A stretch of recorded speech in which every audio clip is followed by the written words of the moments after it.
The brothers Wisp. The brothers Wisp, brothers Wisp. The brothers Wisp. The brothers. You're now listening to Greg. It's the Brothers Wisp. Hey everybody, this is Greg with the Brothers Wisp, number 145, coming from the motherland, Texas. What is today? Saturday, 7 at night. Feeling good. I'm feeling spry. I took a nap today. Man, it really drugged me down. It was one of those that took me like 45-minute nap that took me 2 hours to recover from. But that's neither here nor there, because today we have a lot of interesting faces. I'm over here looking at this panel of smart guys, way smarter than me. All of them have significantly better hair as well, so we're in for a treat, folks. Today we have Chad Walks. Where are you out of? I always forget, Chad. The home of Coors Brewing, Golden, Colorado. Golden Showers, Colorado. We also have Mikey Hammett. You're from Chicagoland. Yeah, close enough. You just smell for the pig farm near Chicago, and then you find Mike, right? Yeah. Accurate. We also have my doppelganger, another Greg, Greg Lipschitz. Did I say that right? You did. Spot Excellent. On. And you are from the sound of your accent, Melbourne, I'm going to say Alabama, Australia. right? Yes, the Alabama of Australia, Melbourne, Australia. So down what we're calling COVID Central here in Australia. And I have really good hair at the moment because we have not been able to get to hairdressers for a very long time. So picture me as a troll doll when I don't have it all. That's right. You guys have been like in and out of lockdown and doing all kinds of crazy stuff, right? Yeah, I think we're up to lockdown 643 and a half at the moment. Did you have to look at your arm at all of the scratch marks you've put in there? Yeah, well, we're not allowed to lick door handles in public, so, you know, it's rough. Well, am I crazy, or did I hear that this is going to be like your last lockdown, that this is going to give everybody an opportunity to get the vaccine, and after this, you're just going to go the course? Or is that the UK that I'm thinking of?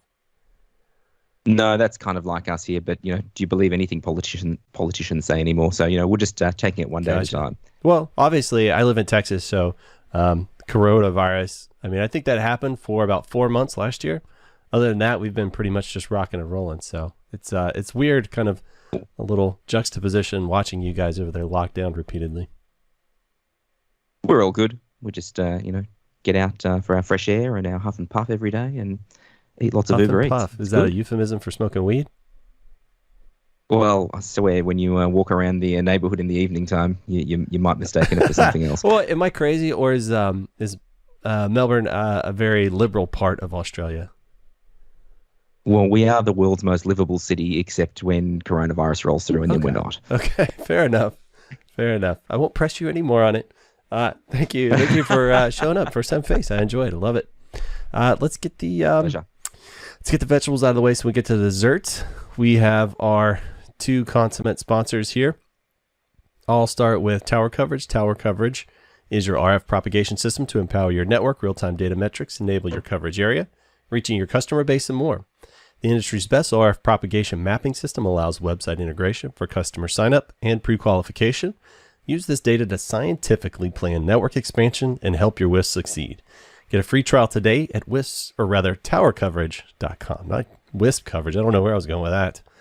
But we also have our oldest and crustiest sponsor, brought to you by Sonar, a scalable, intuitive, and comprehensive ISP billing and operational support system. Learn more at Sonar.Software. They probably wouldn't appreciate me calling them crusty. I'll polish them up. I'll shine them up. They'll be good as new in no time. That was me about an hour ago when you said, "Can you get through the shower?" Yeah, you could have double dutied it in there, bud. This is only morning here in Australia. Gotcha. So morning. Well, you said it's 11. That's awfully late to be taking your shower. Well, it's 11 on a Sunday. Oh, so it's pretty. So pretty that's early. like a weekday 8 o'clock. Okay. Sure. Fair Let's go enough. with This that. is also usually the part where we read new patrons. So folks that go to patreon.com/brotherswisp, become patrons and support us. You also get access to our patron-only Slack. We don't happen to have any this go around. Or if we did, I unfortunately forgot them. No, I never forget them. Never forget 9/11. So yeah, none this go around, but hopefully there'll be some next time. So on the list, number one, Mike has it in all caps. I'm assuming that's Mike because he's going to be the one there, is WISPAPALOOZA. You excited, Mikey? I am. I've missed missed the last three WISPA shows, 4 WISPA shows, and so nice to get to one. It sounds like things in Vegas are going pretty well, so looking forward to that. I'm in the unfortunate position of having been incredibly busy, so I have no idea who's going to be there, who's announcing what, any of that stuff. They may call me ill-prepared. I did want to slip in, so every year they have a charity fundraiser. And I always forget to volunteer stuff until the fundraiser is about 1 day from closing. So I made sure I messaged them early this time. Of course, they aren't ready yet, but once they're ready to publish a charity fundraiser, we'll be sharing a link to it. Every time they have it, I donate 2 one-year memberships to the Little Brothers WISP. There's usually things much more interesting, like KMBM radios and things that you can't always get. I see like licensed microwave point-to-point links. That's like $10,000. A far cry from what I give, but yeah. So once we share, take a look and kind of bid on stuff. There's a wide range of things. There seems to be a few more LTE vendors on the list this year, so it's obviously a big thing that's starting to become front of mind for some people, with some spectrum becoming available. Sure. I think it's looking kind of interesting in terms of all the exhibitors, as in with. So I'm just having I can see guys like Ericsson are on the list this year, and Ericsson have typically been sort of not really in the WISP space, but more in the carrier space. So interesting to see that they've got. Yeah, a booth. I wonder if they're gonna try, and because I would assume that Ericsson have always priced themselves out of the WISP market. So I wonder if they're going to be coming with a little bit more affordable equipment, or if they're just assuming that WISP are ready to start rolling out the big bucks for them. There are some that have been rolling Ericsson. It was kind of, people wanted to see what was better than the KMBM PMP line. So they started looking at Telrads and Bicells to get a taste of LTE, and sort of figured out that those guys were the TP-Link or Ingenious of the LTE space. And they started looking at Ericsson, and Ericsson is incredibly more expensive. I think one guy was talking about, he was about $30,000 per access point going into it. But the performance was, it wasn't like, we might be able to get 2x2 streams, be able to get bonding at some point down the road. It's a full carrier grade platform. Rocking, but I think with any of these, you want. With any of these carrier grade platforms, though, the difference is light and day from a traditional UBIC solution or a Cambium solution. It's a very different proposition that you're putting towards your customers as well. We've just had some spectrum open up here in Australia in the 26 gigahertz space, so there's certainly going to be a lot of people who are looking for some other solutions. So we were just talking about LTE providers at WISPAPALOOZA. So, Mikey, you asked about swag. I sent you a brick of stickers. Did they make it over to your house? Yeah. I haven't opened it yet, but but it's there. Yep. All right, good deal. So you got stuff that you can randomly attach to people and their things. That's good. Sure. Yeah. And so I guess tangent off the radio thing. Yeah. So if any of you listeners, viewers, whatever you call yourselves, patrons, see me, hit me up for some. Right. Rock and roll. I've done T-shirts in the past, but that's so dicey. It's like you never get enough of the right size. I learned from Disher one time. He was handing out ISP supply shirts, and he had like a bunch of extra larges, and he goes, yeah, I brought a whole bunch of IT smalls today. It's like, oh, yeah, there you go. So that's how I always think of extra large from now on. See, down under, we call that FC rated. FC rated. What? Oh my gosh! Like, what's? There is zero swag at a conference that I want to keep anymore. Like, I used to just go and grab all the crap and constantly throw it away as soon as I got home. Like, I don't know. All I wear are black T-shirts anymore. It's like I don't even have anything with logos. So one time I brought home 25 Microtech shirts. All right, what did you make them? Did you make rags out of them or something? He didn't have to wash for a month. Family and stuff. They just didn't want to take them back to Latvia, so I took them. Yeah. There was a box, I took it. See, when you've got kids love swag. Like, you come home and you bring them stickers and pens and squishy balls and anything, and there's entertainment for weeks. You've got to ration that shit out. So whenever I'm doing conference type things with StrayaNet, I always take little rubber ducks. They're like super cheap to get like a big bag of them on Amazon, and people seem to love those things. And it's different, it's unique, so that's worked for me in the past. But I honestly can't think of anything that I want to grab and take. Although I did see somebody giving out like little plastic lightsabers one time. That was kind of cool, I guess. You know, they light up and everything. So there are exceptions. The Rio last show for all the pads of paper that they had put everywhere, because I find those little stupid pads of paper to be extremely useful to sit next to telephones. One of the other shows. I took home like a 3-foot stack of plastic cups from one of the vendors. And they've actually been quite useful because like we have all like glass cups and stuff, and so then like when all the all my nieces and nephews and things come over, plastic cups for everybody. I want to say the last mum we had in Austin, Thomas gave away a TV, so he had to pick up a TV for his display booth. And he's like, I can't take this back with me, so I just cheaper to give it away than it is to ship it back home again. It was cheaper to rent one, or rather to go buy one than to rent one from the venue. And so it's like, what am I gonna do with this thing? So just give it away. You do the classic like Best Buy where you go buy it and then 5 days later you go return it. Yeah, I don't want this anymore. Here, I want my money back. I've done that with a window unit before. Like when my air conditioning broke in the house, everybody just lives in the bedroom for a few days until it gets fixed, and you return it. No questions asked. I'm a bad human. And so then back to the radios though. There actually are WISPs that have been using Ericsson. There's actually one that actually they have. I remember a few years ago they were kind of the like gateway to Ericsson. Like Ericsson didn't want to deal with a bunch of WISPs, but since they were a WISP dealing with Ericsson, you could get whatever you needed Ericsson through them. Sort of like an unofficial dealer type thing.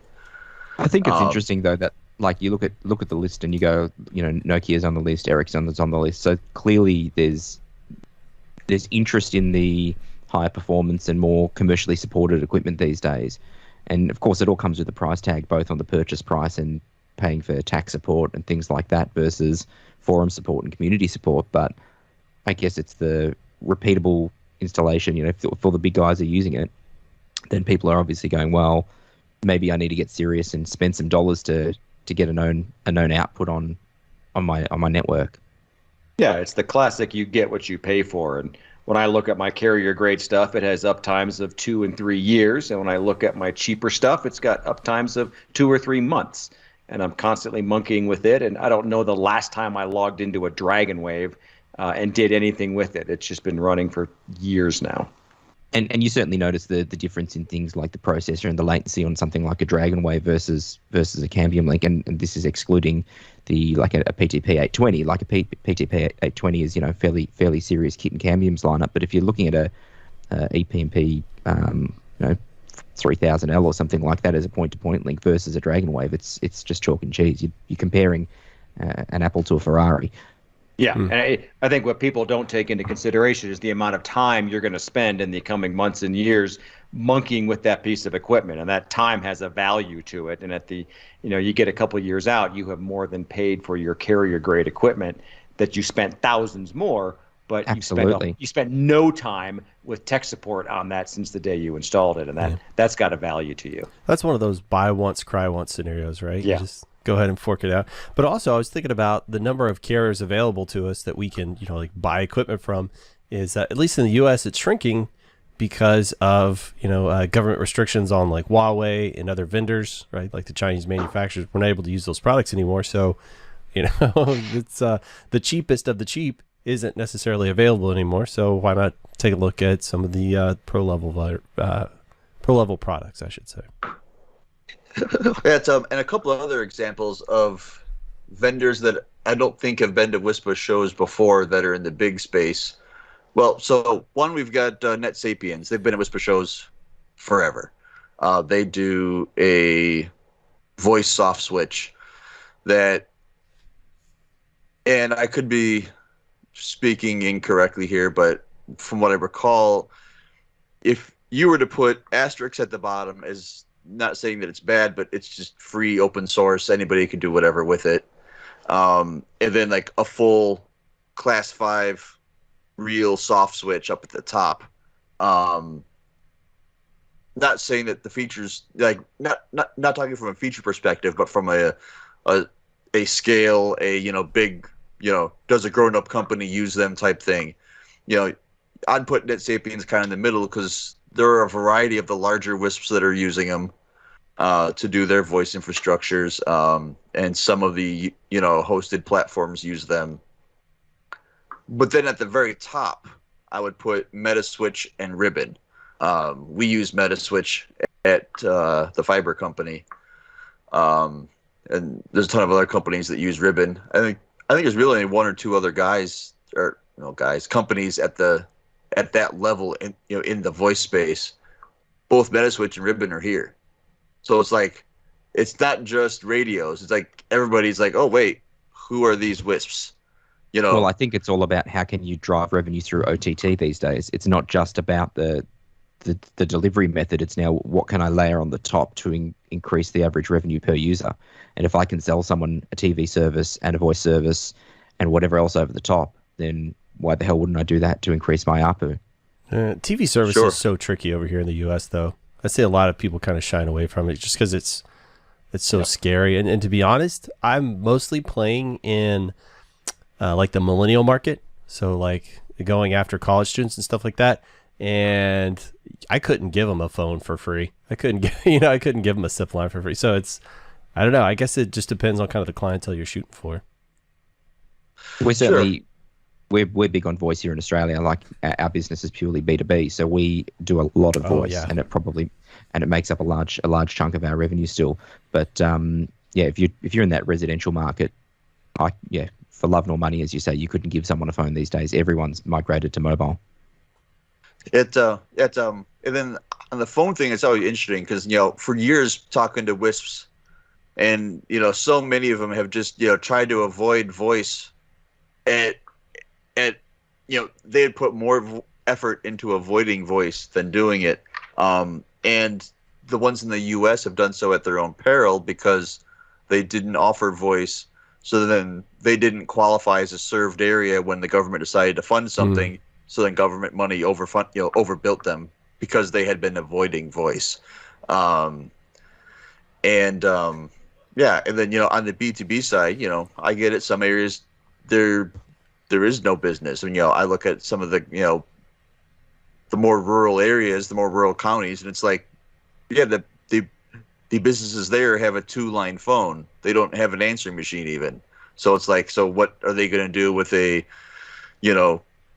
with any sort of unified communications of any kind? They don't. They have no interest in it. But for those that live in the markets where you can do that stuff, that's what, like with the fiber, I spent $2 million building a fiber network to be a loss leader because who cares about the internet?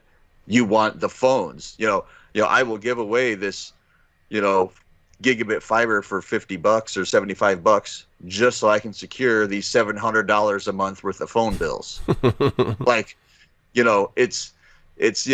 WISPs have been building their models on. Everybody wants internet. Yeah, they do, but the business the revenue comes from the voice. Well, Mike, I would say you and Chad, I'm just curious for you guys, serving people kind of out in the boonies and stuff like that. To me, I'm thinking that's probably an older generation.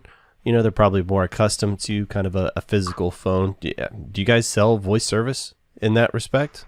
Like a lot? Is that a common thing? No, and I don't do voice, and I will push them to an UMA or some kind of other provider that will take care of them for that. I would say less than 1% of our customers ask us for a voice product, and that's true in the business world as well. That mostly our businesses are operating off of, they're small businesses, but they're operating off of their cell phones. They don't have phones on the wall. In fact, we've got a bar that we service. That it has thousands of patrons that come in a day. They got all sorts of credit card issues. They've got a VoIP line from us that I just threw onto our 3CX instance, and these guys insist that they will not have a physical telephone in their unit, that if someone can't leave them a voicemail and allow to get emailed back, they want nothing to do with that. And so voice is kind of a non-issue for us. The only thing people ask us for every now and then is video, but in that case, we're directly beneath all of the transmit towers for the Denver metro area, so OTA is real easy to get around here, and so we kind of push them towards, hey, here's how you put up a set of rabbit ears, and then everything else they want is going to get streamed. But yeah, we've had so few requests for voice that I don't mind pushing someone away to UMA to not have to deal with the headache of spinning up a voice system for them. Yeah, I think if you go and speak to the voice guys, they're going to say that the wireless side of the world is black magic, and I think if you speak to the wireless guys, it's going to be the voice stuff is all black magic. Sure. Like there's always that whole us versus them. I think in between the network and wireless side, and then the voice guys, it's two really different worlds.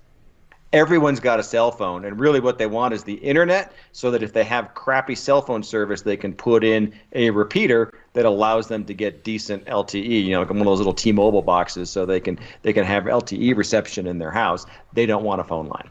Unless you're 70 years or older, then you sort of are hanging on to that POTS line. Sure. Yeah, it's for sure. Well, actually, with the fiber company, we actually do a bunch of DSL still, because it works for a lot of people. And then because we're on the copper pair, they get a POTS line too. So we actually have a lot of customers. A third of our customers have POTS lines because why not? It's there. Like, they may never use it, but they have the service. And every now and then you look, oh, hey, they babysitter or something called because they didn't want to use their own phone, or I don't know the reasons, but there's some usage. But it's kind of those weird how you think. I mean, there are more cell phones in service than there are people, but yet people are still using even POTS lines sometimes. I was talking to somebody, and I don't want to make up a name because I can't 100% remember who it was, but they were telling me that they do a lot of properties like in the Florida area for snowbirds and stuff like that. And they said it's really popular for like Canadians to come down. And so one of their big features is they'll give you unlimited calling to Canada. So they always have people buy their phone service. And I was thinking, well, that's actually pretty clever. So that was... Sure, something to target your market. That was like one specific instance where I was like, oh, that actually probably is a really easy sell and easy upsell. And I think they were saying that the majority of their customers actually take advantage of that. So there's one reason somebody would buy a line these days. But to circle back, at the list of exhibitors, I mean, there's so many that I don't even know who they are. I have to click on them. Tenda Technology, who's that? Of course, I read it and I still don't know after reading their profile. Tend to make TP-Link style home resi routers and things like that. Okay, but there's just so many of them in here. It's like we've definitely, of course, it could just simply be that there's been a lack of conferences in the telecom space altogether. So here's one. Everyone's got budget. They just want to get out there in front of people. Budget, and the sales guys are dying to get out of their houses. Yeah, yeah, yeah. Which is Hey. fine. We'll take their money as Hey, as WISPA. I haven't put pants on in 18 months, so it's, we're all dying to get out of our houses. Yeah, and he didn't do it for the podcast either, for you audio only listeners. So maybe check out the YouTube. This is why we're above the bench. Above the For bench. sure.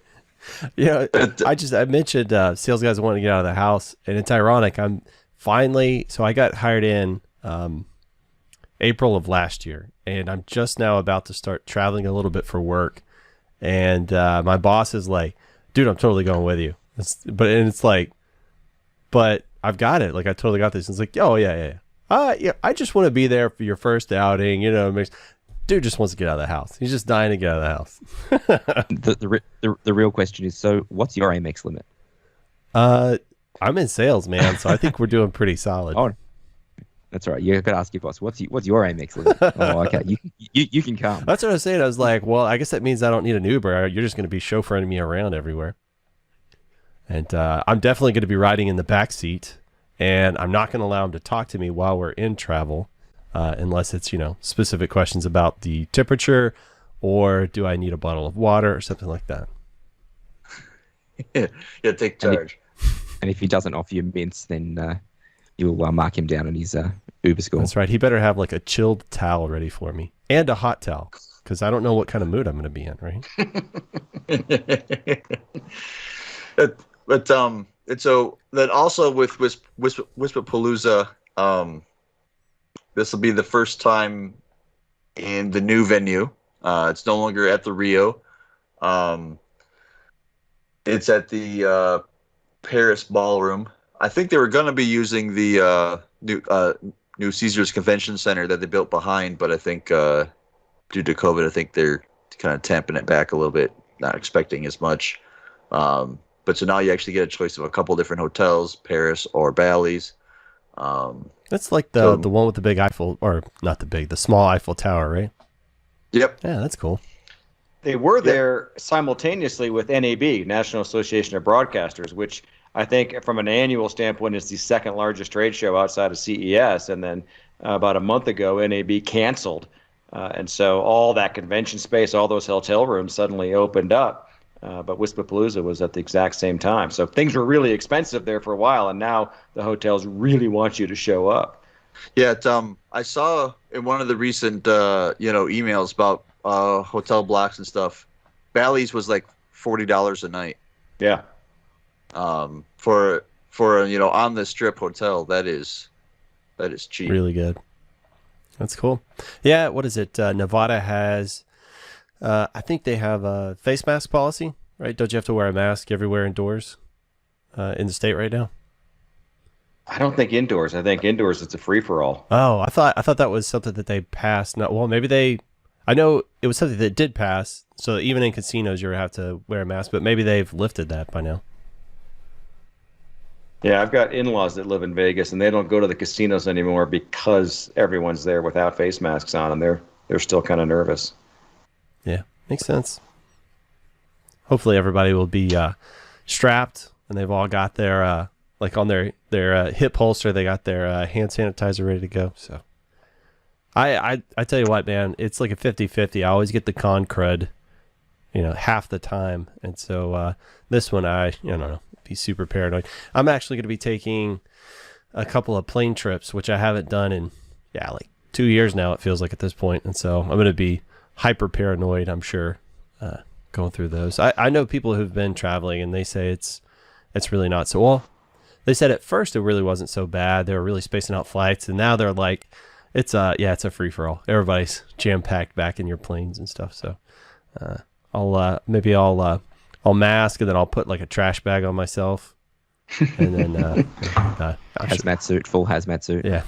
How about instead of stickers, you do the Brothers Wisp face mask with the logo on the front? There you go. Well, I don't want to be responsible for anybody's health or safety. Get a waiver before you put it on. One of the internet exchanges here in Australia did that. They did face masks that said, "We make your cat videos work." That's cool. Nice. But all right, yeah. So we've probably talked about WISPAPALOOZA long enough, and tangents. Are you guys ready? So Facebook. You ready to talk about the Facebook outage? Sure. Which was pretty bonkers. I know everybody in the world has heard of this at this point.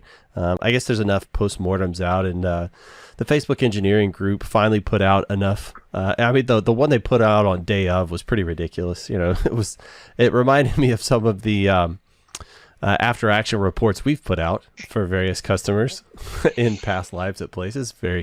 I think that was more legal and marketing, though.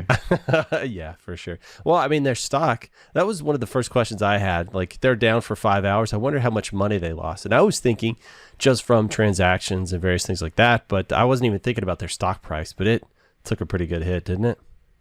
Yeah, $47 billion they lost in 5 hours. Those 5 hours. That was stock price, though, right? Right, yeah. That's rebounded right back again, I'm assuming.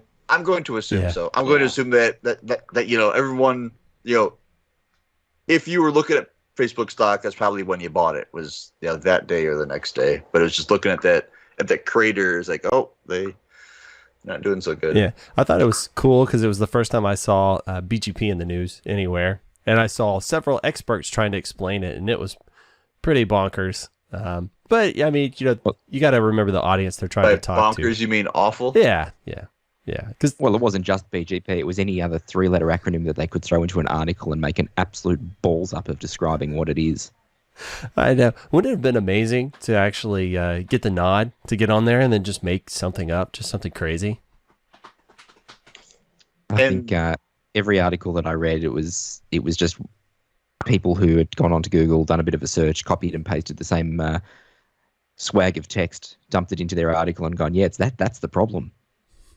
I saw the producer that worked on one of my LinkedIn learning courses where it was the networking fundamentals. They shared out the BGP section from that and made it free. I thought, how hilarious. This is great advertising for me. It's like, yeah, go ahead and pump that thing out there. Amazing. I don't remember which news agency it was now, but one of the news agencies that was talking about it, I saw screenshots of their cast. And they were talking about BGP, but it wasn't Border Gateway Protocol. It was something else. I'm trying to find something it now. Something completely unrelated. Yeah. Yeah, like they didn't even be bothered to Google what BGP was to figure it out. They just they had diagrams in there. It was just the wrong acronym associated with the diagrams. I remember that. I think it was Bridge Gateway Protocol. I've seen that floating around. That seemed to be what people grabbed onto. Yeah. But don't go too hard on the Mikey. There's been budget cuts in the research department. Yeah, no kidding. I was reading some of the postmortem they had, which was still a little bit light on details on the network outage. But from what I recall, they basically said that they were making a backbone change, right? So backbone, I guess, to the routed infrastructure that connects all their data centers together.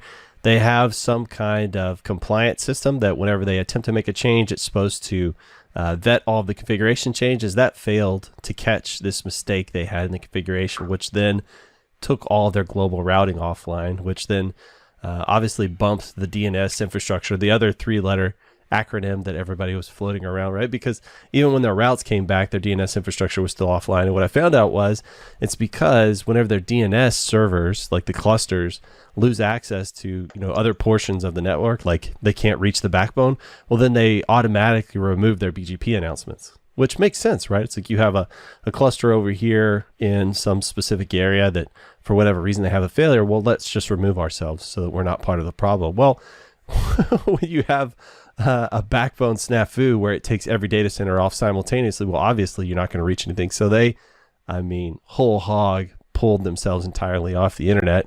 And as they were saying, it affected not only external resources, but internal resources. And so it took them a long time to get through into their data centers, right? Get the right engineers in there. Because normally NOC guys, they're going to unplug stuff and plug it back in. They're going to plug a cable. They're going to run a cross connect. They're not the guys that are going to be logging into your infrastructure, right? Your backbone engineers are probably guys that are just scattered to the four winds. So I'm sure it took them a little while to get there for one, but then to get through all the security pieces. And then they said that I think they described it as their network infrastructure actively fights you from trying to make configuration changes in the way they had to fix everything. So that's, I guess, an additional security feature in place. But it's probably more speaking to their automation systems that are trying to prevent them from making localized changes. Right. Well, you've got things like where you're doing router-based Docker instances as well, where you're effectively containerizing your network stack within a Docker instance as well. So, withdrawing the BGP prefixes as part of that is probably some safeguards built in, so that if Docker or if their stack crashes, that it doesn't go and create other problems for them. I'm also guessing that these NOC guys are spread throughout the entire world, and they're using their company's products to communicate with each other.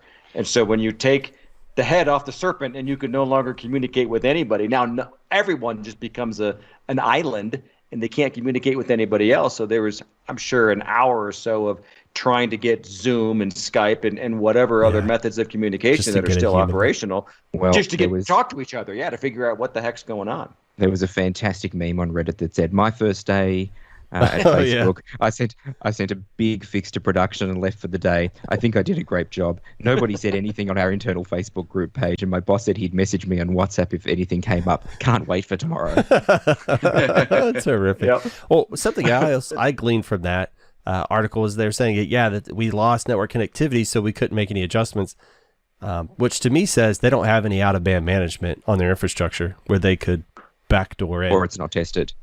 Yeah. Well, you'd think at least at one location. Well, even if they could get one location, if it failed and all. Yeah. So they just didn't have a really robust out-of-band management system put in place to be able to. Well, I mean, who plans for a catastrophic failure like this? But also, you would think somebody at the Facebook level would. It's a really good chance, though, as smaller WISPs to actually go and spend some time on that disaster management and think about, so when custard really does hit the fan, what are we going to do and how do we do it, and where are the weaknesses in our network, and what are we going to do to make it so that we can actually recover in a timely fashion. Going and reviewing your out-of-band management, going and reviewing your spares and things like that. These things happen, and I think we've just got to accept as technology-based industries that it's going to happen.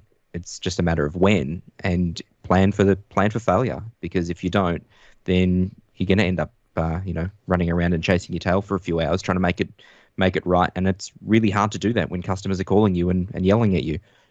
Yeah, for sure. When everything's on fire. It's and I can't recall where what my sources were for this, but I've heard from more than one source that all of the hyperscalers, they do an inordinate amount of testing all the time. They will, they will, not just hacking their stuff, but they'll have somebody go flip power breakers, and they'll just turn various things off. They'll go unplug routers and things, and what happens? They're not the people that are doing this aren't letting those in charge, or those in charge of fixing it know. Their job is simply to discreetly go break stuff. Well, the last line in the Facebook article, in that Facebook post, says, "From here on out, our job is strengthening our testing drills and overall resilience to make sure that events like this happen as rarely as possible." So it's clearly in their mind that, shit happens. It's just about how we deal with it. Yeah. Yeah. And I mean, working for a data center where we had 100% SLAs on everything, we would run through scenarios every year. We'd sit down and we'd come up with scenarios, even to go as far as all right, there's a zombie apocalypse. What do we do? It's because you had to really start trying to come up with these far-fetched ideas of, this crazy thing happens. Well, let's look and see how all the dominoes, fall. It's just to try and get outside of your normal patterns of thinking. So it's tough to do, one, but also diminishing returns. How far down the redundancy rabbit hole do you go before it's it's such a rare chance that I'm not gonna put any more money into building that redundancy on that infrastructure. And we hit occasionally a perfect storm where this thing failed simultaneous. There was this other specific issue, and then this other thing happened to happen at the exact same time. So I remember we had a cut. It was we had a level 3 circuit and a CenturyLink circuit before they had combined. One was a point-to-point, and they were supposed to keep those separate. Well, the companies combined, and without telling us, they aggregated the transport for those two things, into one. And then, so one of the backups was coming over the point-to-point. Well, that failed, so it took out a primary and a backup. And then the other third provider the transport that we were using for them happened to flicker at the exact same time. You know what I mean? So it's like all of these crazy things have to happen in tandem. And it's like, I can only account for so many crazy things. And it's also, it's a numbers game. It's math, right? It's like, how much money will it actually cost me to put this redundancy in versus what is the likelihood of this failure? And so I don't like gambling. So I've been to Vegas several times, and I've never spent a single cent on a slot machine because that's not my game. I don't enjoy playing games of chance, and stuff like that would always give me heartburn and indigestion trying to figure out how. But a big part of that is you're putting your trust a lot of the time in third-party providers. So like you've said there, you've got two carriers who have combined. Well, it's no different to getting a diverse dark fiber path from another carrier, and they give you all the cable paths, and they say, yeah, we're going to enter via two different paths into your facility.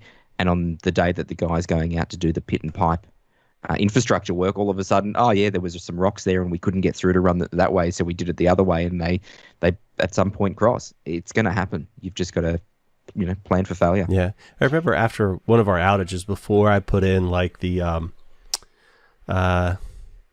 Border 6 system that did like route optimization or whatever, as controversial as that is, before that happened, we had an outage, and my boss said, it's like, how do we ensure this never happens again? And the analogy I had is, it's like driving your car on the road, right? It's like everybody has this understanding that you stay in your own lane, you don't run into people, and you try and be defensive. But at some point, everybody else is out of your control, right? I can't guarantee somebody's always going to do what they're supposed to. You know what I mean? So it's like, it's tough. It's tough to do that stuff. It's hard as you try that one day someone's going to land a Cessna 182 on the highway as you're driving down, and I never saw that coming. Right. How do I prepare for that? Do you guys have sort of related, like an internal term when you send a command to a device that doesn't have out of band and you cut it off from your network? Like, we call that cutting your nuts off. What do you guys call that when you do that to devices in your own network? I call it a Tuesday. No. I call it every time. Well, interacting with the device, because I don't have the out of band management I want. It's just everything I do is that way. Or this is a teaching moment, so we call those sometimes too.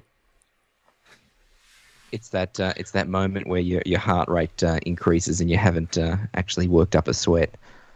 Oh. But you don't have a term, like if you send a network tech out and say, hey, if you do this, you're going to cut your nuts off. Like you don't have a term for that. I think it sums it up pretty well. I mean, that is accurate. That is very accurate. I think that's our Monday morning huddle is we're going to introduce that new term. Yeah. Or a quick sweat. Like you do something and then instantly you're just, sweating. Or anytime I would reboot a backbone router when I was doing maintenance from the house, and you have the ping-t running, you're just waiting for it to come back. It should have come back by now, I think. Of course, they always take an extra 30 seconds. And by that point in time, you've grabbed the keys and you're walking to the car. And you've started the car and you've backed out the driveway and you get 3 blocks away, and then the SMS alert goes off. Yep. Oh, it's all good. It's all good. Going back to bed now. Yeah, it's the worst. I think it's just a timely reminder that it's the whole failing to plan is planning to fail. It's going to happen. Just make sure you spend some time on this in your business. Oh yeah. It's not if, it's when it's going to happen. Have the dirty conversations about it, because it's going to happen. Just don't let it be for silly little things if you can help it. Yeah. And something else that was always really important to me is be as absolutely transparent as you can with your customers, because you're talking, for the most part, right? I can't say it was like all of our customers across the board, but they're intelligent engineers. They know stuff happens. They are going to smell a pile if you're trying to sell it to them, so it's just be as transparent as you can. Say we screwed up and we're taking steps not to do it again. And most of the time people were totally cool with that. So on the topic of out of band, I know it's come up in the in the Slack channel a few times about people rolling their own out-of-band management devices versus buying something like OpenGear. What's your thought on that, Chad? I don't have a great out-of-band. I've got a couple LTE routers throughout the network that allow us to come in. And now because LTE is mostly IPv6 only, they have to call out to another device somewhere else that's not in our network. My house is one of those because I'm on my own network. I have an LTE router in my house that calls out to a data center that a friend runs. And so that really is my out-of-band.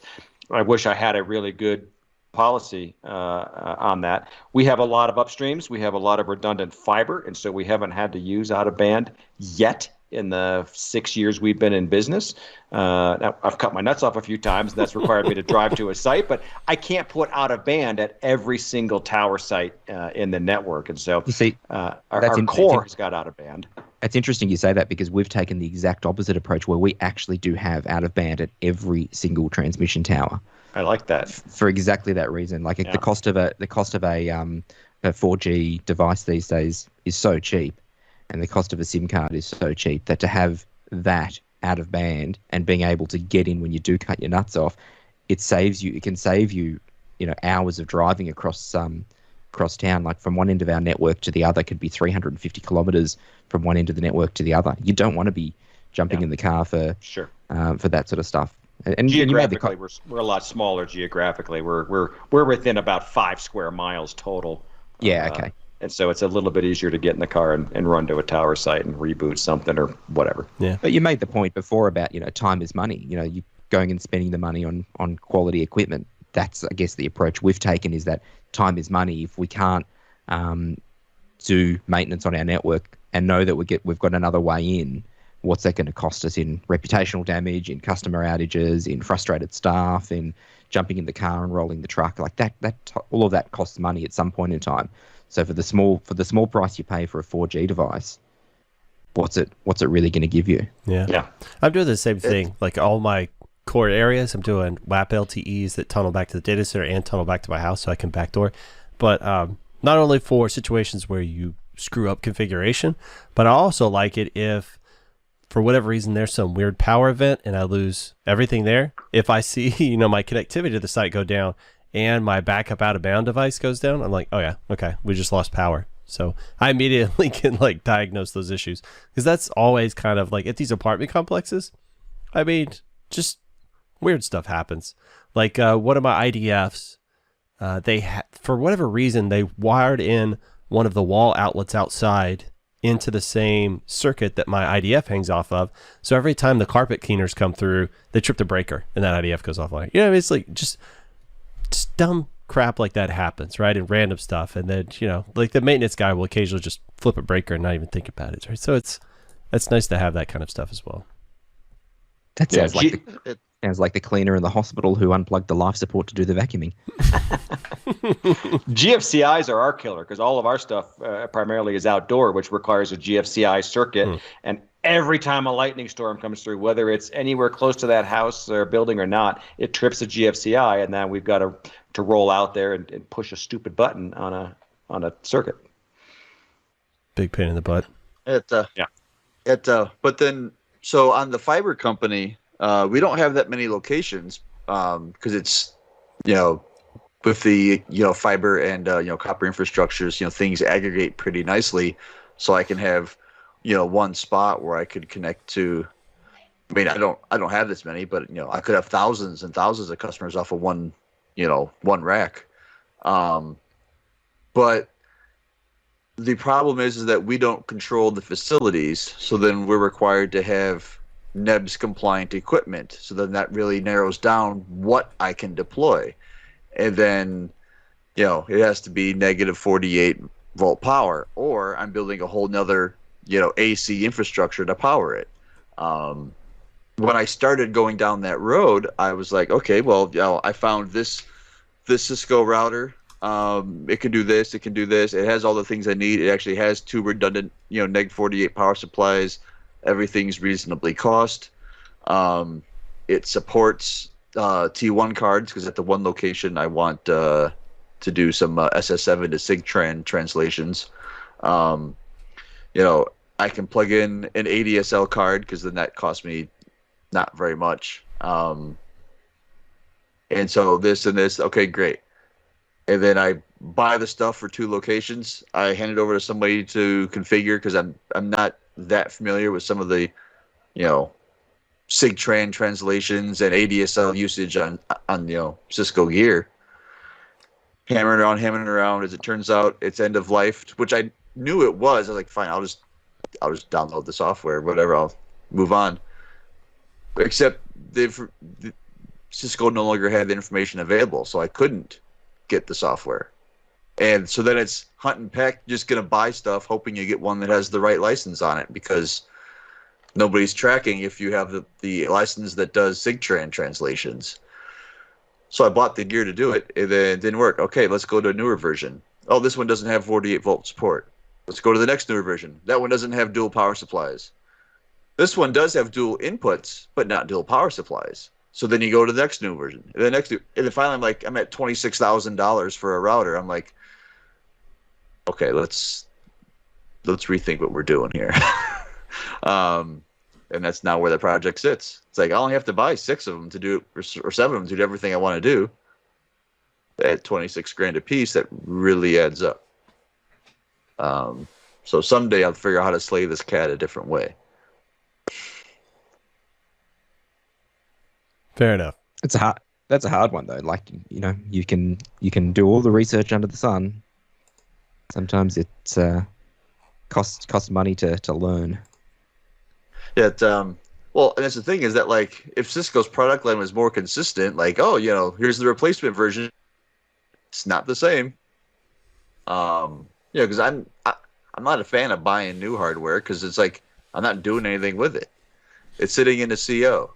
It's so it's not going to be subject to weird environmental conditions. It's it's doing management. So I don't need it to do 37 gigs of throughput. I need to do 2 megs maybe. But there's a lot of circles in that Venn diagram, and I just haven't found haven't found where they converge. I've had good luck in the past. It's been a long time since I've had to do it, but finding a hardware reseller that also does their own version of TAC support, they'll sell you support over. Usually that means they have some pretty knowledgeable guys inside, and if you've got a motivated sales guy, he can tap on those guys and say, hey, what's the replacement for this? You can get them on the phone and have a conversation of, well, this one is 1 or 2 generations newer. Obviously, it's not the new stuff, but you can still get support. You can do blah, blah, blah.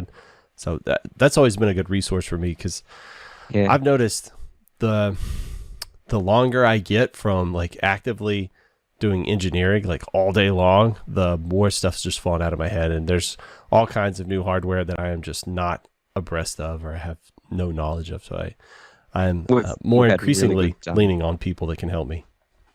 We've had really good luck with Curvature out of Singapore, but they've got worldwide branches and similar thing. You just say, this is my the recipe that I need to make my cake, and they come back with you. They come back with a shopping list, and it's really good. And their support has been phenomenal. We've had a couple of line cards go and some gear, no questions asked, DHL or FedEx, and you've got a line card within 48 hours. That's pretty baller. Yeah, usually with the gray market stuff, though, it's usually inexpensive enough to where you can keep a spare on the shelf. Or at least we always try to. We self-spare. That's one thing we've learned over the years is we have a 680 square meter warehouse here in Melbourne, and we self-spare every part imaginable within our network. We've always got equipment, everything from cables to radios to switches to routers to even tower sections, because we just know that we need to be able to do it ourselves, being on this massive island many, many thousands of kilometers away from anyone. And then you get problems like shipping out of China and the US, which just becomes a nightmare. There's many, many WISPs here in Australia who can't get stock at the moment, and they've got customers lining up for service, but they don't have subscriber modules, for instance, or they can't get PoE injectors. Big problem. So yeah, we self-spare a lot of our own equipment for exactly that reason. We can rely.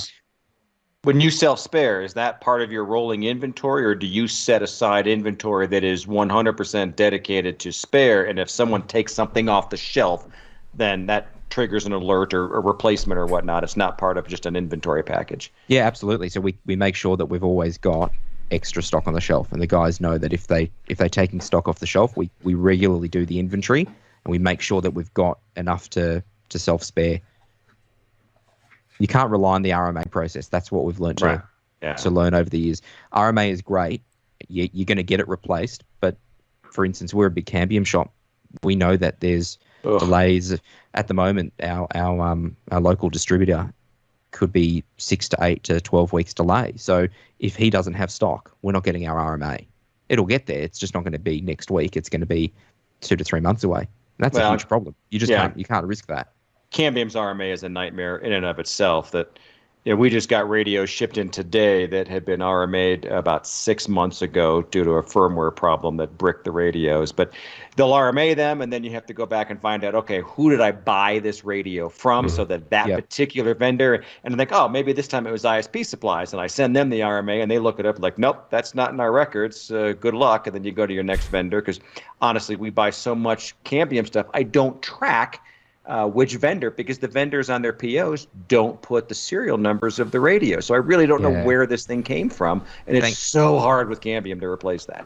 So thankfully, we've only got one main distributor here in Australia for that, but we've actually been working with Cambium quite closely on their RMA process over the last probably 6 to 12 months, and it's about the whole. We've done the testing. We've provided you all the test results. We've done all the workbench stuff afterwards to prove that it's faulty. Don't come and ask me 20 questions again. Yeah. And you'll actually notice when you go and log a Cambium support case now, you've got one for technical support and you've got one for RMA. They're actually doing auto approval of RMAs on the EPMP range now. So I submitted an RMA for a 3000 full the other day, and within 6 hours I had a full approval, no questions asked. Yep, you've given us a tech support file. You've told us what you've done to investigate it and troubleshoot it. Not a problem. Contact your local distributor. Here's your RMA number. So they're really, really focusing on trying to improve where they can expedite that changeover. They're realizing that there's guys out there who are doing the testing, who have gone through the 20 questions already, and we're coming to them as a last line of support to say, yeah, it's cooked. It's not going to work any further, and they're just replacing it now. No questions asked. So they've taken that on board. So I think you'll probably see that in the Cambium support portal. And pass it back to your local Cambium rep, because we've certainly been quite vocal here down under.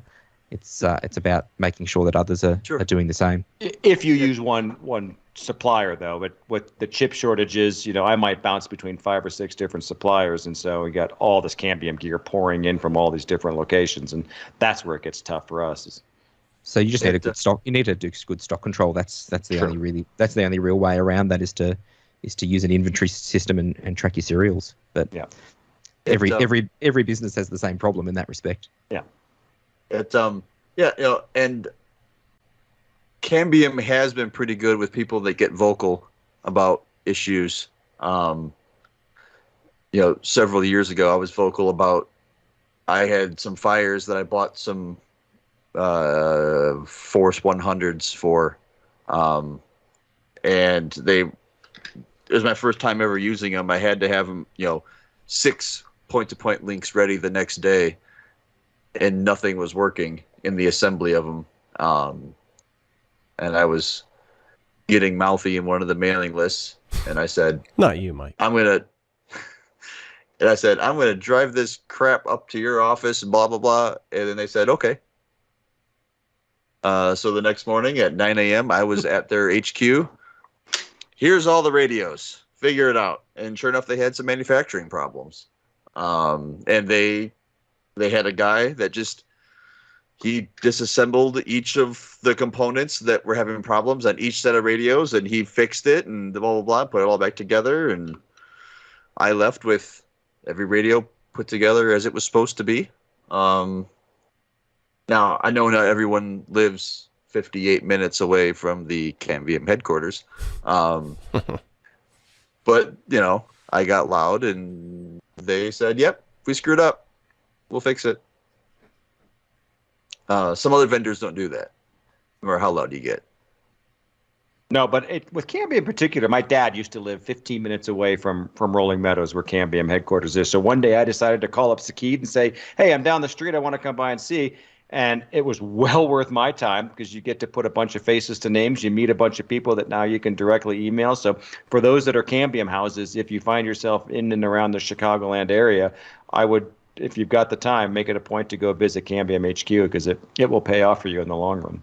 If you work with their guys, they're really, really good. We've been on the demos and on the beta programs now for like the Force 425s before they were released to the market, and we were working really closely with their engineering team and had direct access to their the internal chat that they added us to that so that we could give them real-time feedback on that. And they're really, really helpful with that. We've had the dreaded GPS problem that's been around now since EPMP 1000 came out, and we're still talking to them about that.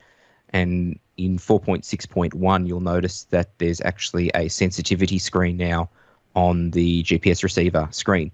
So you can actually see how sensitive it's becoming. They're still not allowing you to turn down the sensitivity or adjust it, but you can actually see now what the receive levels are on the GPS module itself. So there's little things like that they are taking that feedback and then building it into the product. It just takes engineering time to do it. Very nice. Any other manufacturers you would applaud for their RMA process? I haven't RMA'd something in so long. Like most of my Microtech stuff that breaks is cheap enough where I just throw it in the trash.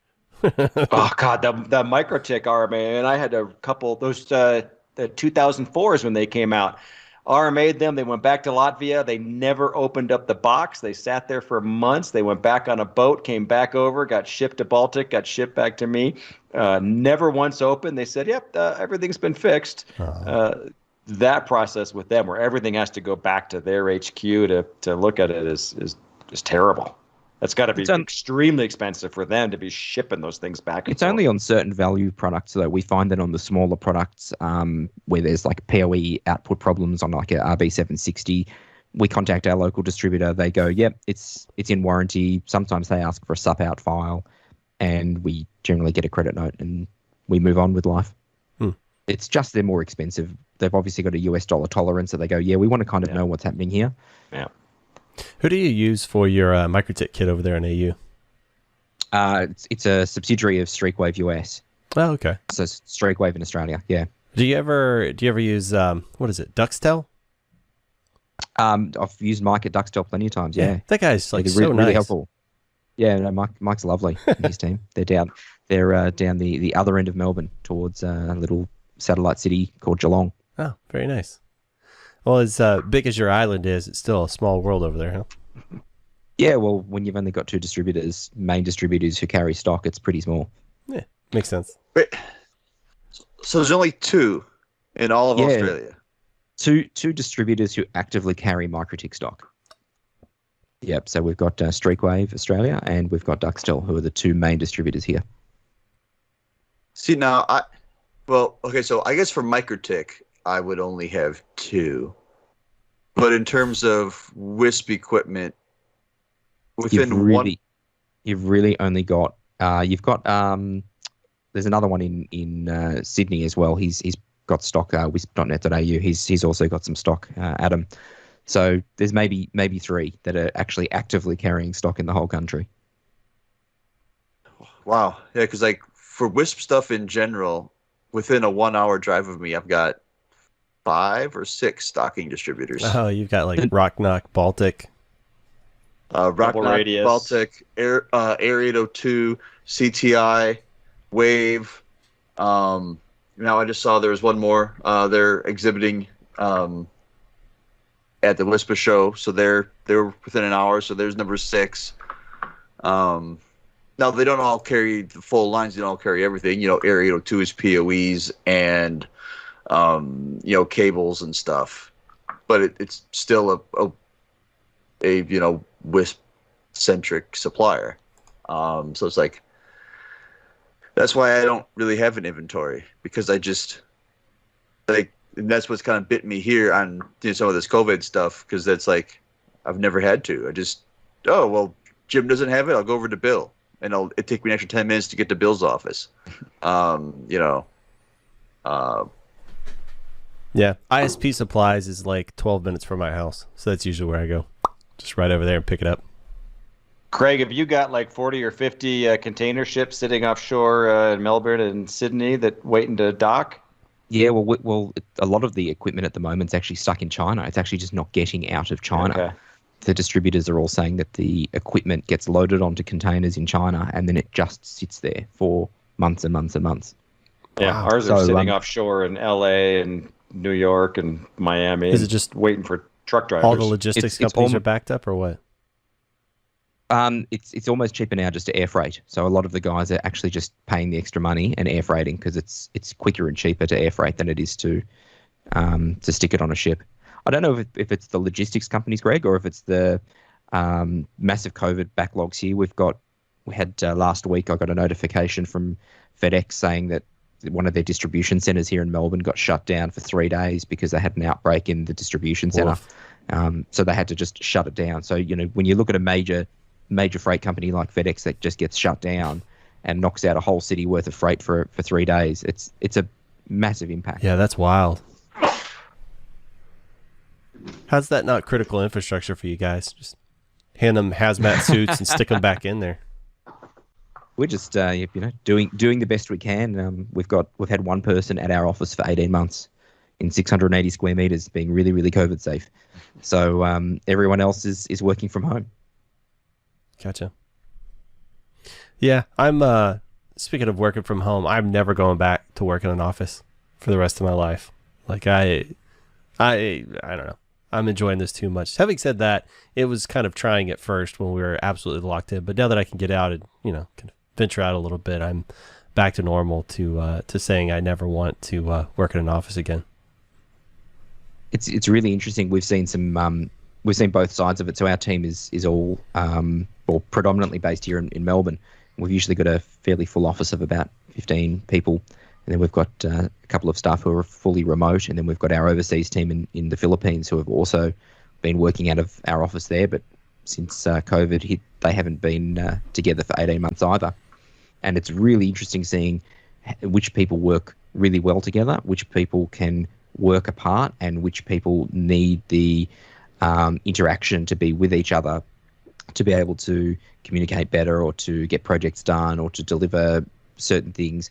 It's really, really interesting just looking at the dynamics of the team.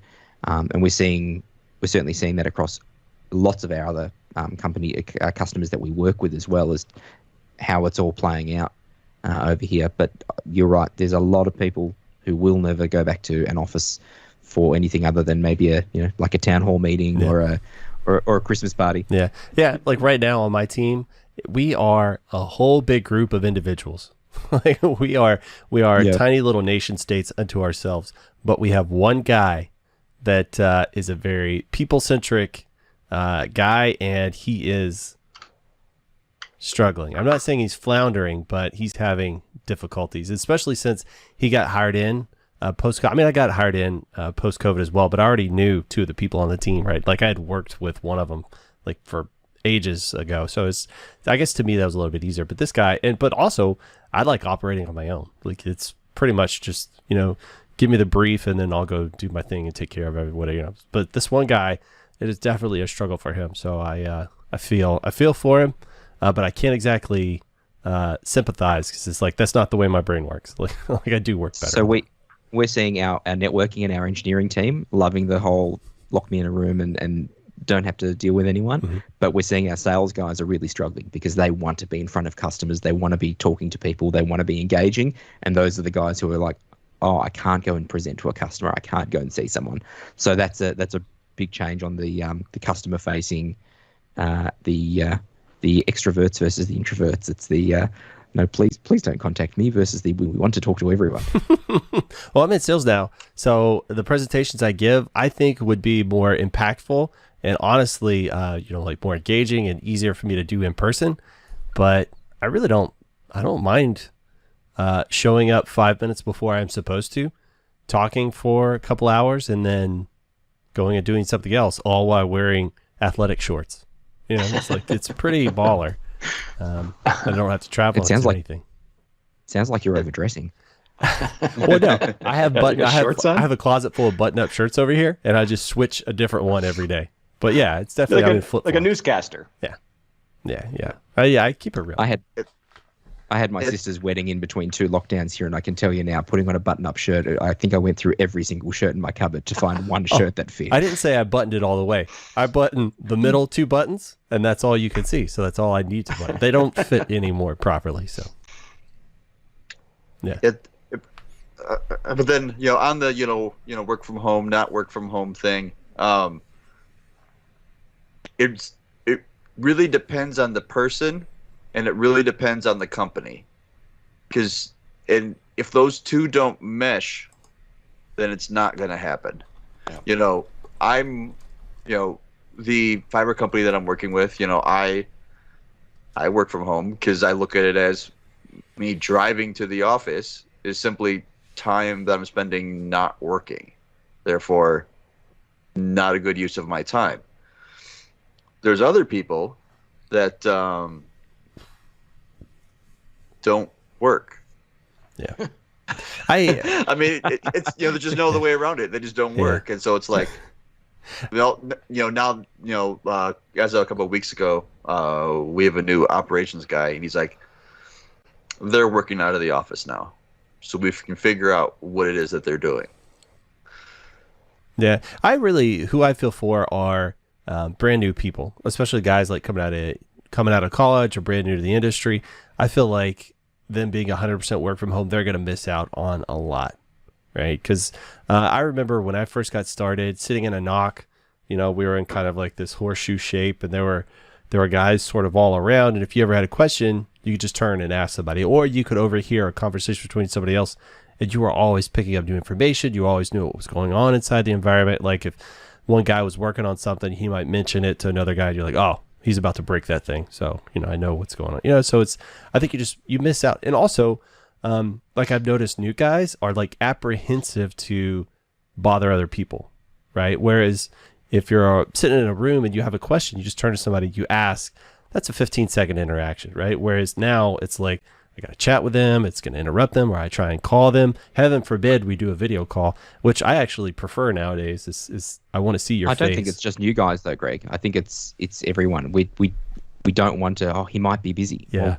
it's about adapting to change and using Slack, using Teams, using something to keep that team culture alive and to keep the vibrancy going and to keep the communication. We've kept we used to do a daily stand-up when we were all in the office. We keep our daily stand-up going now.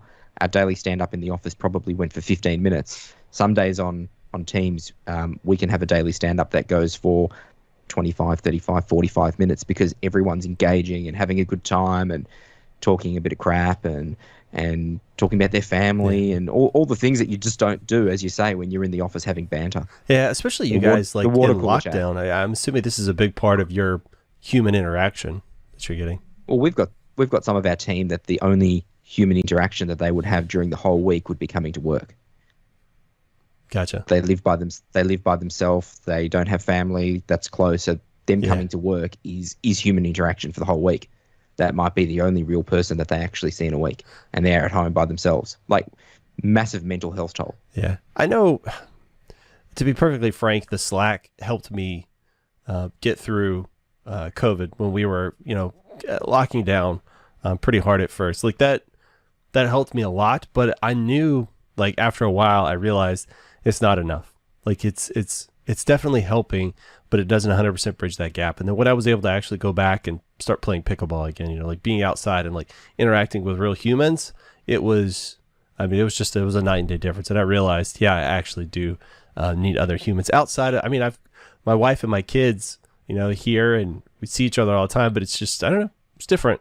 It was that extra like 20% that I needed that I just wasn't able to get.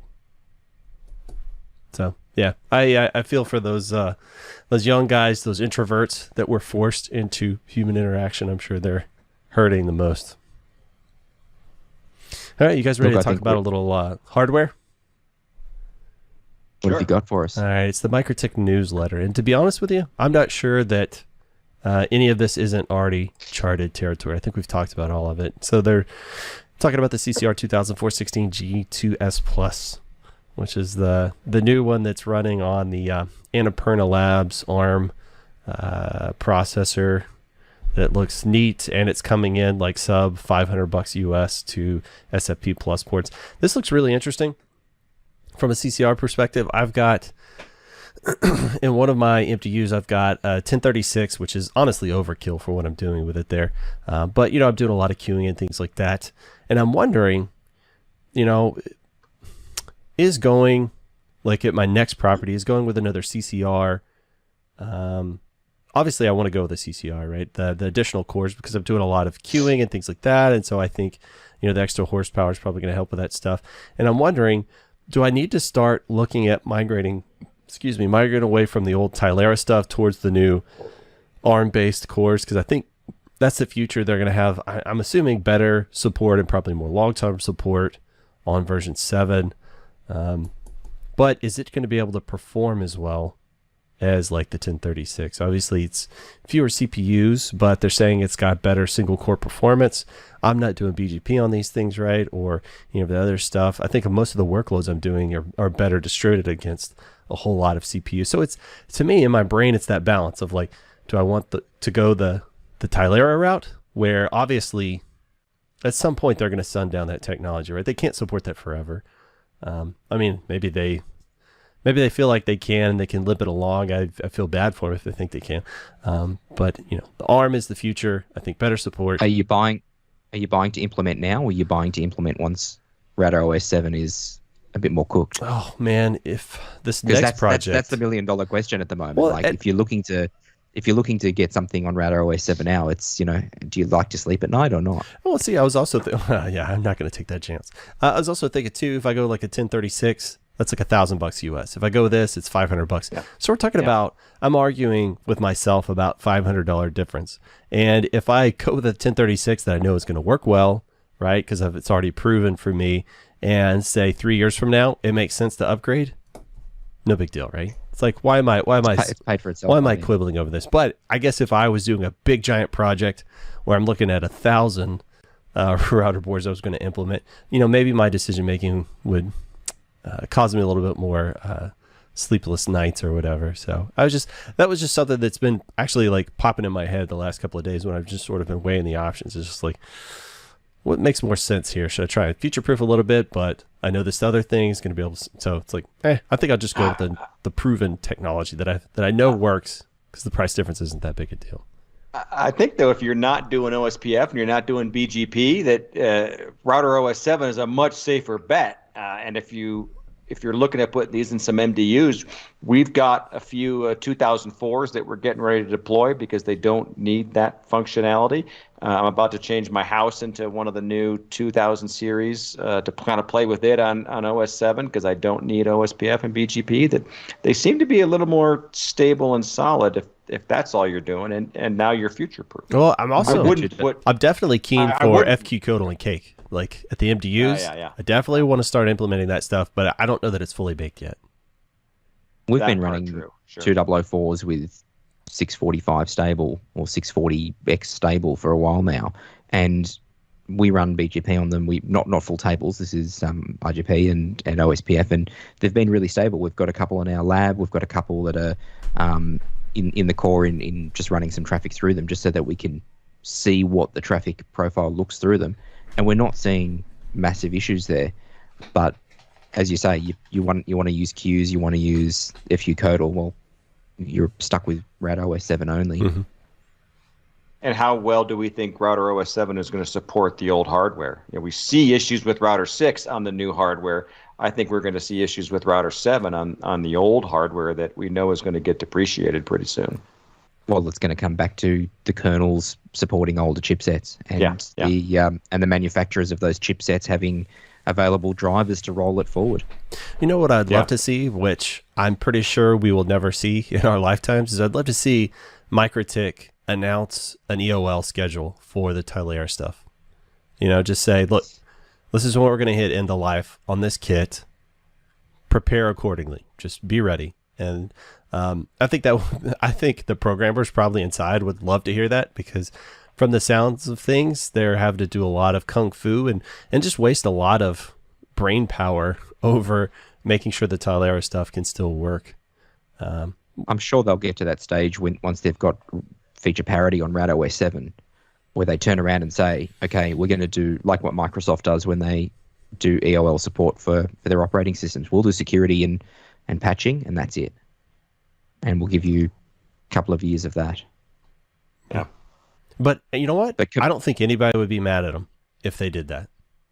Well, commercially, it's not going to be viable to maintain two separate code bases, especially when the kernel that they're running now is so far behind what's available in the market.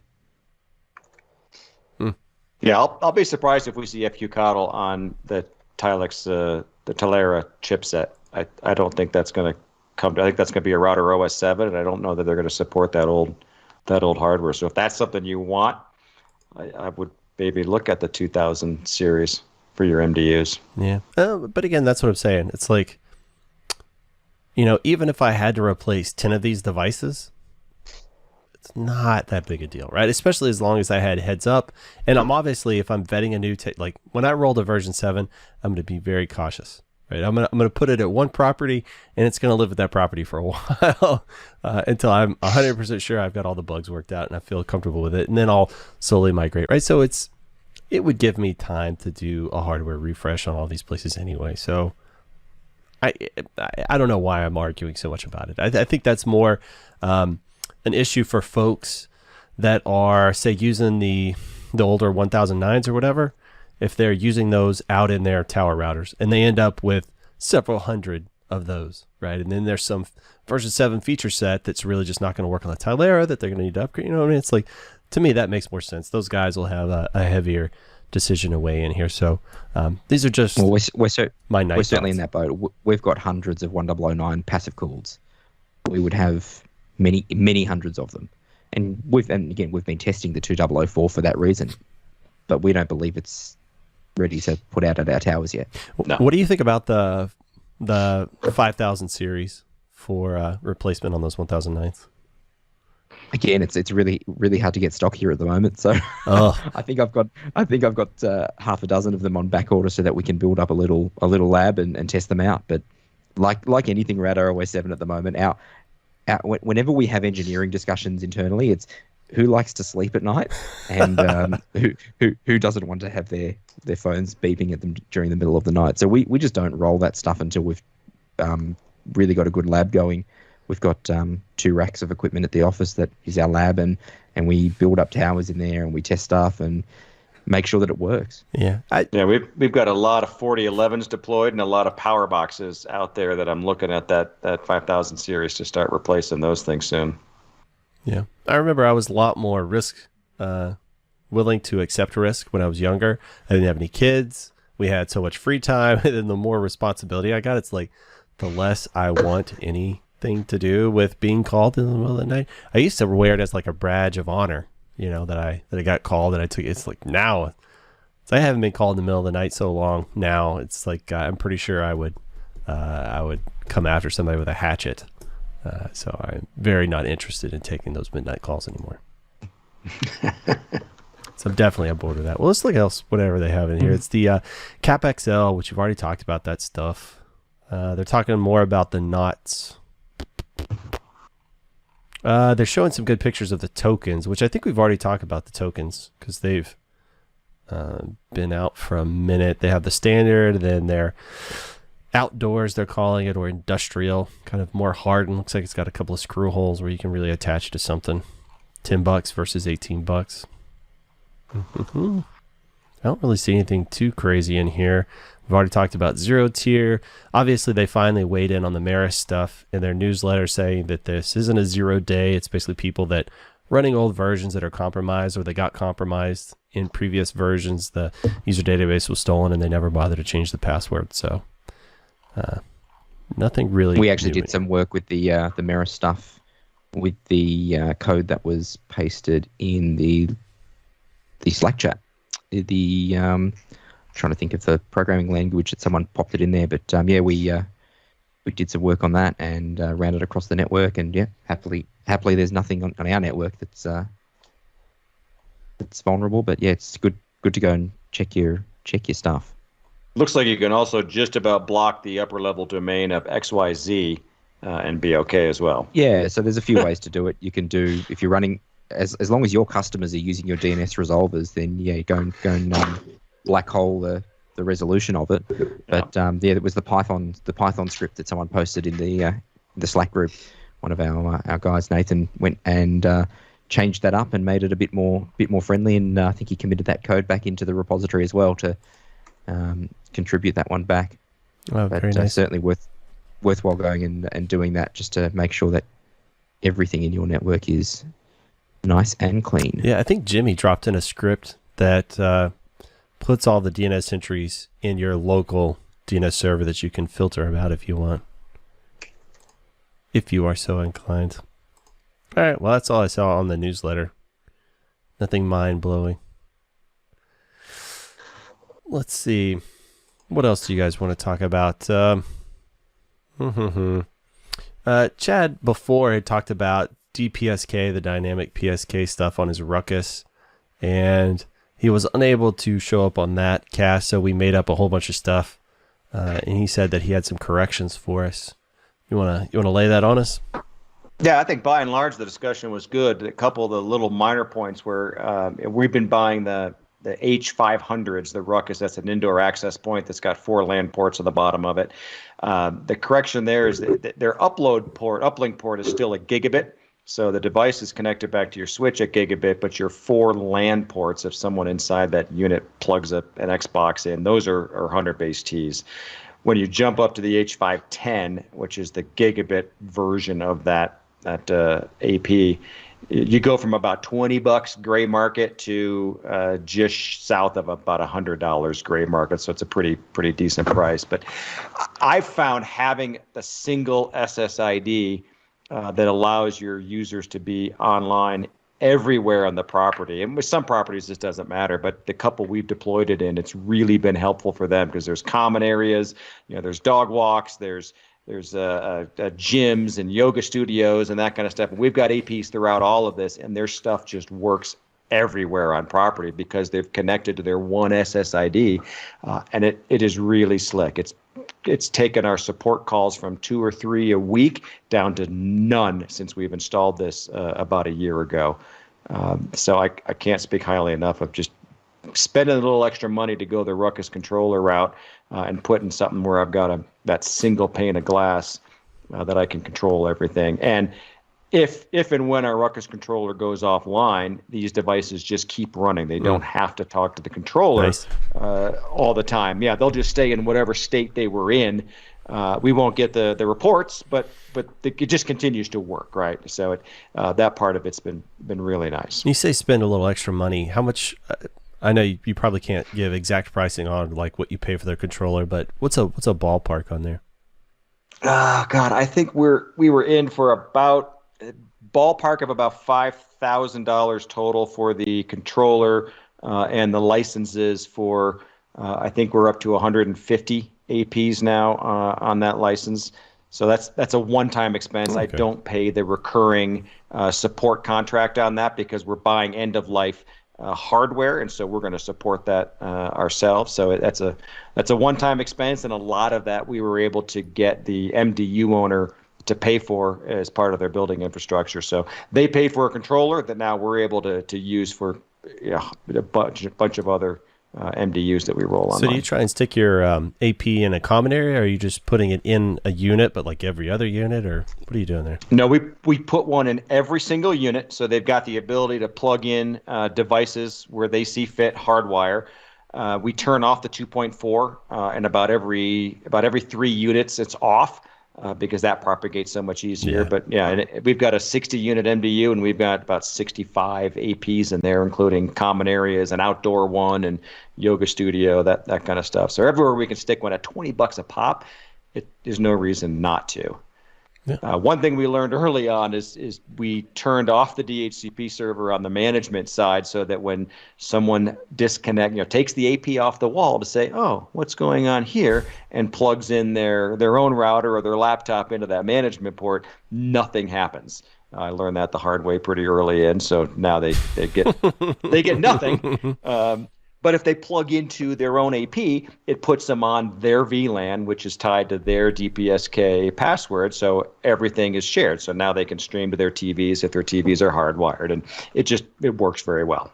Yeah, it's so funny. I do the same thing on my port, so the port that's coming to my AP that's in the room. For one, I trunk it, and then two, there's management. There's no DHCP or anything like that. So every now and then, I got one a couple of days ago. Hey, I plugged my router in, and it's not working. I was like, yeah, I see my unit went off 1 hour and 32 minutes ago. I was like, by the way, it doesn't work unless you use my equipment. Yeah, same thing. And that's the nice thing about the Ruckus is you can set up email alerts for any time someone unplugs an AP. You can get an email alert like, oh, Unit 314 has disconnected their thing again. And we'll typically reach out and be like, hey, man, this is kind of a shared resource there that, you got people below you and above you and next to you that might be connecting to your AP because reception's better. And so we really don't want those things unplugged because it's really a shared resource for everybody. I was a lot like that. I was very proactive at first. And then, so I would call like the management, say, hey, I see this room went off, and it's been I don't know what resident it is. They just moved in there, I guess, maybe, or whatever. And they're like, oh no, actually, we unplugged that. We were doing some painting and stuff. It's like, oh, okay. Well, I guess plug it back in when you're ready. And I had one stay offline for 6 months. It was like they pulled it off to paint, and until a resident came, and so then I would just occasionally, after that. The next couple I called them, and they were like, yeah, we're doing XYZ. I was like, all right, I'll just wait until the resident calls if somebody happens to move in. It's like, I'm not going to sit here and do this all the time.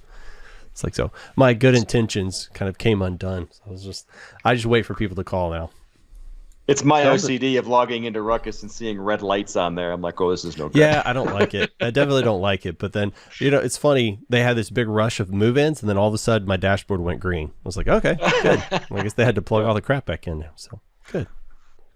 So have you looked at using something like .1x to do that security layer as well, and using certificates to do it? No. So that when someone plugs something in, it just does nothing. It will never do anything, no matter what. It will never do anything because there's no certificate on the device. Yeah, even if they put it in the right VLAN, it'll still never do anything. That's certainly something that is worth thinking about if you're rolling devices and you want it to be secure.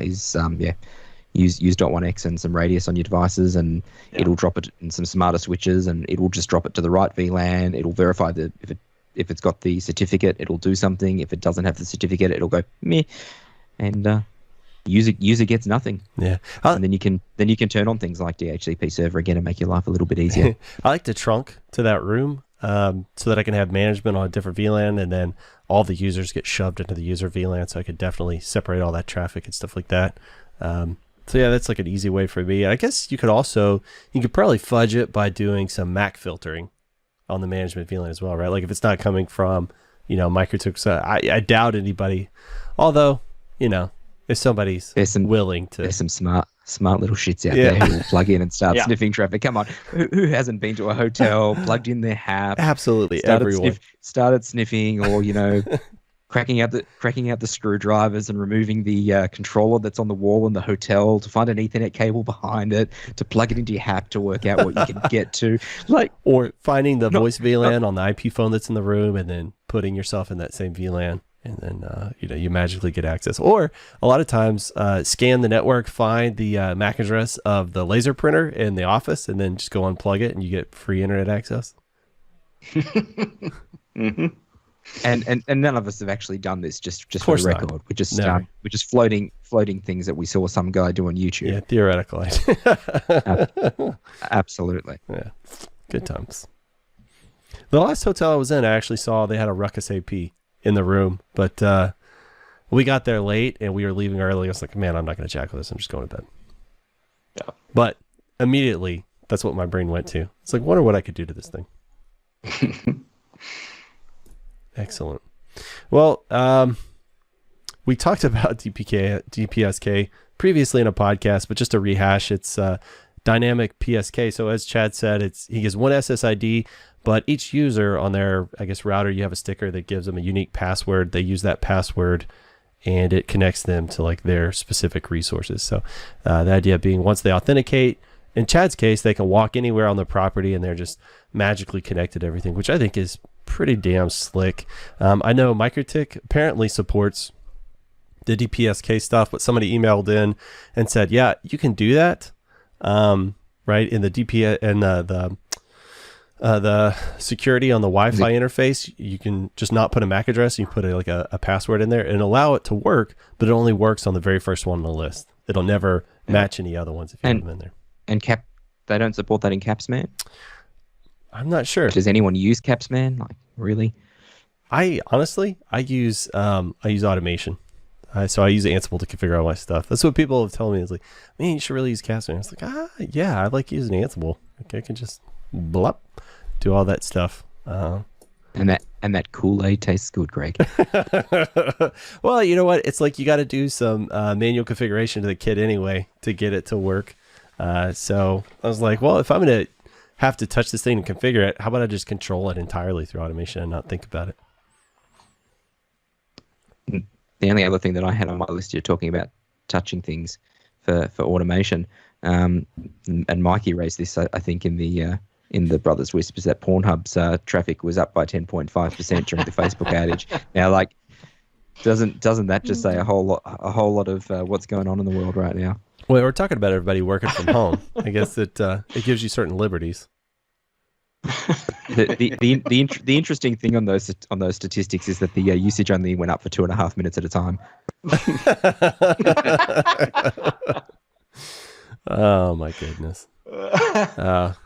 I have no comment. You know what? I used to pop into Facebook every now and then, and I was determined to say that it was like, I'm trying to keep up with people, but nobody was ever posting anything nothing that ever really added value. And I'm specifically talking about Mike Hammett when I say that. So I just decided, it's like, what's the point? I just lose time. It just distracts me. So I'm done with it. I'm good. LinkedIn has become my new time waster. You and me both. Back in February, I said bye-bye. Yeah. I've been arguing with one of my WISP friends about diabetes today. So. Well, one, you're pronouncing it wrong. If you subscribe to the Wilford Brimley School of Pronunciation, diabetes. Let's see. What else do we have on here? So I was talking about my MTUs a little while back, and I lost more optics. Man, those SFP+s from FiberStores, just a standard single mode 10 kilometers. I'm going through them like Tic Tacs. And when I pull them out, they're so hot, you can't hold them. You got to set them down until they cool off a little bit. So I think they're just in those rooms, while they are like hot, they're not like, they're not like boiling hot because they're in the middle of a building. Some of them have those instant water heaters in there, so those rooms are a little bit hotter, but still, it's like I could be in there and I wouldn't be sweating. So I think it's just the heat coming off those SFPs are just slowly killing them. So I took Nick Arellano's suggestion and I got some of the industrial SFPs. So FiberStore does have the industrial SFP+s, but they have them all in Asia. And I was like, man, there's no way I'm waiting on those things. So they had like a couple thousand of the regular SFPs in stock. So I just got the industrial single mode 10 kilometer SFPs, and I swapped those in. I put them in a Nexus 3064. That's my core switch. And I noticed that if you just shove them in, it's like throws a transceiver error. What you have to do is you have to tell it, you have to unplug it, say speed 1000, then plug it in, and it's fine then. It seems like it would be a little bit more intelligent to be able to sense what was in there because I got them Cisco coded, but it's neither here nor there. Plugged them in. So far, everything's been great. I switched all my backup links to those, so I guess as the 10 gig stuff dies off, I'll just swap over to the industrial optics and Bob's your uncle. I wanted to give a little bit of runtime before I just replaced everything. And I only went 10 gig just so I could say I had 10 gig to everything. I don't actually need it, so I'm just going to go with that. Have you looked at flex optics or something as a replacement if you keep running into problems? Yeah, this was kind of my last chance at running these. So Nick said, yeah, we were actually losing some optics as well, kind of similarly. So we switched to the industrial fiber stores, and we haven't, I think he said he hasn't lost a single one since he's done that. So I was like, you know what? Yeah, I'll give him another go. I can't say that we've lost a lot of them, but for the price that they are, we tend to just put them in the bin and move on. Yeah. Well, the only problem for me is my MDU is 2 hours and 45 minutes away from me. So it's like, if an optic starts flapping, it's like, I really don't want to get in the car to drive out there. Well, I have backup links. So I switched to the backup link, and the, I was about to say a 4-letter word, the unfriendly backup link was flapping as well. I was like, oh, that's great. I guess that one died in the heat as well, and just I hadn't reported it yet. So I went down there, swapped it out with the industrial optics. By the way, the industrial optics are $10 a piece, the SFPs. It's like, it's nothing. It's pittance in the broad scheme Their of things. SFP pluses are $28 a piece. Yeah, the industrial ones. At a fiber store, and they're showing hundreds of them in stock in the U.S. I can get some in a couple days. Well, when I needed them, they weren't here. They're all in Asia. So I was like, forget it. We've even got a fiber store factory here in Melbourne now, so it's we can get fiber store overnight for a lot of their main SKUs. Very nice. Yeah, I think we have 2 facilities here in the U.S. now, so we've been pretty good. Maybe somebody just picked up a big order of the industrial SFP+s. It's probably Nick. He knew what I needed, and he just grabbed them out from underneath me. You just bought them all before you what get a them. dick. Anyway, so I'm hopefully I'm a new industrial SFP believer. Hopefully I'll be a convert, and I'll never have to worry about that again. Yeah, you got me thinking, because I got a lot of those cheap SFP pluses out there from Fiber Store. I should starting to buy some industrials and stock them up. I worry about that because those suckers are really hot. They're when you really pull them hot. out of the cage. Which, you know, I don't know. I've never had problems with this until this one specific MDU. So I don't want to 100% say that it's that. I mean, it could be. We have power wobbles semi-regularly out there, so I mean, it could be something related to that. So I don't necessarily want to say it's the heat, but honestly, an optic shouldn't be so hot you can't hold it when you pull it out. So I'm willing to bet that has something to do with it. Anyway, also last week, I think it was Thursday, I got to go up to Dallas for a little bit, and I saw grumpy old Matt, saw Colin Z and Doug Eames. So I've obviously met Colin before. Well, not obviously. It was like at the last Austin Mom. I think he was there, so we got to hang out a little bit. This is my first time to get to meet Matt, who does not live up to the grumpy title. He is quite friendly, as well as Doug Eames, quite friendly guy. So that was kind of like a little Brothers WISP mini meeting, and be a believer. Thanks, Mike. So I thought that was interesting.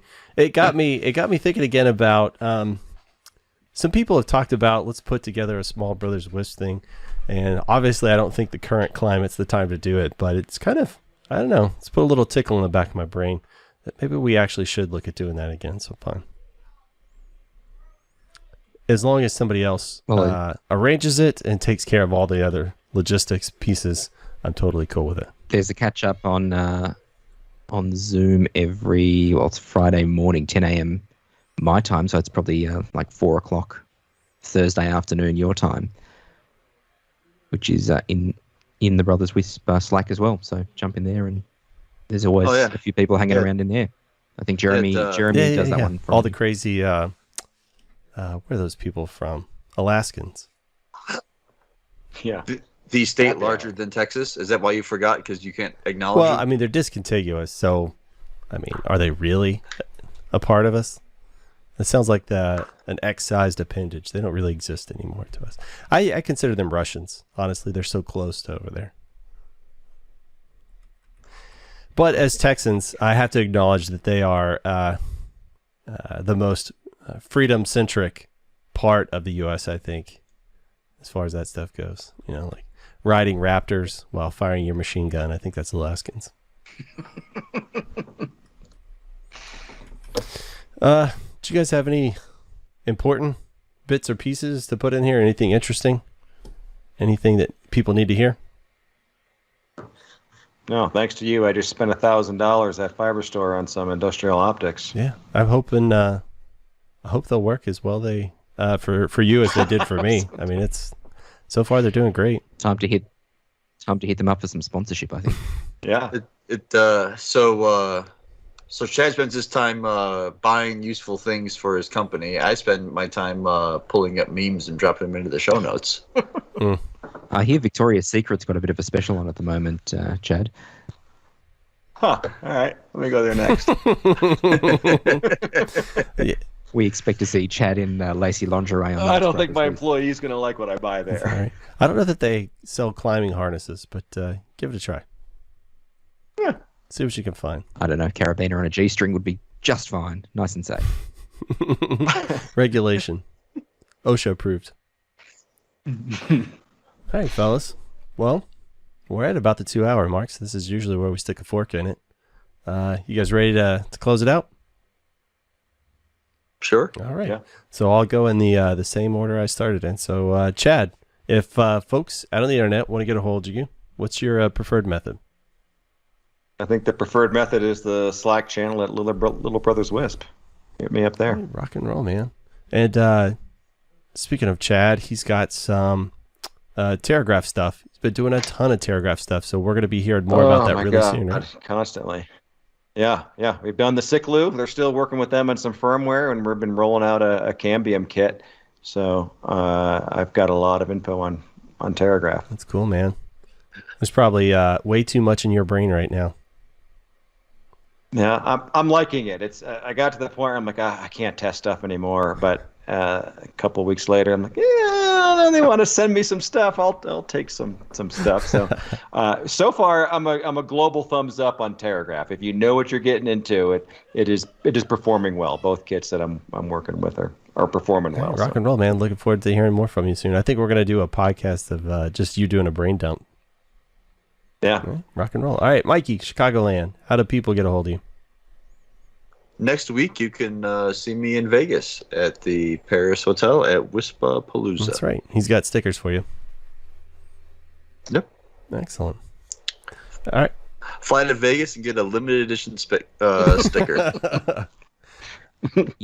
If I could leave the country right now, Mikey, I'd Very be there. expensive sticker. Well, if things weren't sideways, I think I would be there too. Greg, if folks want to get a hold of you out on the internet, I'm not sure if that's your bag or not, but how would you prefer that? You can find me on LinkedIn. Just search my name or look in the show notes and I'll give you my link. Otherwise, you'll find me in the Little Brothers Wisp Slack channel. Right, rock and roll. That's probably the easiest way to get a hold of me too is Little Brothers Wisp. That's patreon.com/The Brothers Wisp. We'll send you an invite and you can join the community. It's not a cult. It's a community. I actually went and visited a cult last weekend. It was pretty awesome. I'm from Waco, and they do cults better than anybody else does cults. And they have this restaurant there where all the cult members, not all of them, a chunk of the cult members actually like cook the food and serve you and stuff.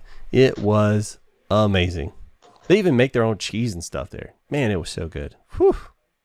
Did you get them to automate it with Ansible while you were No, there? dude, they're old school.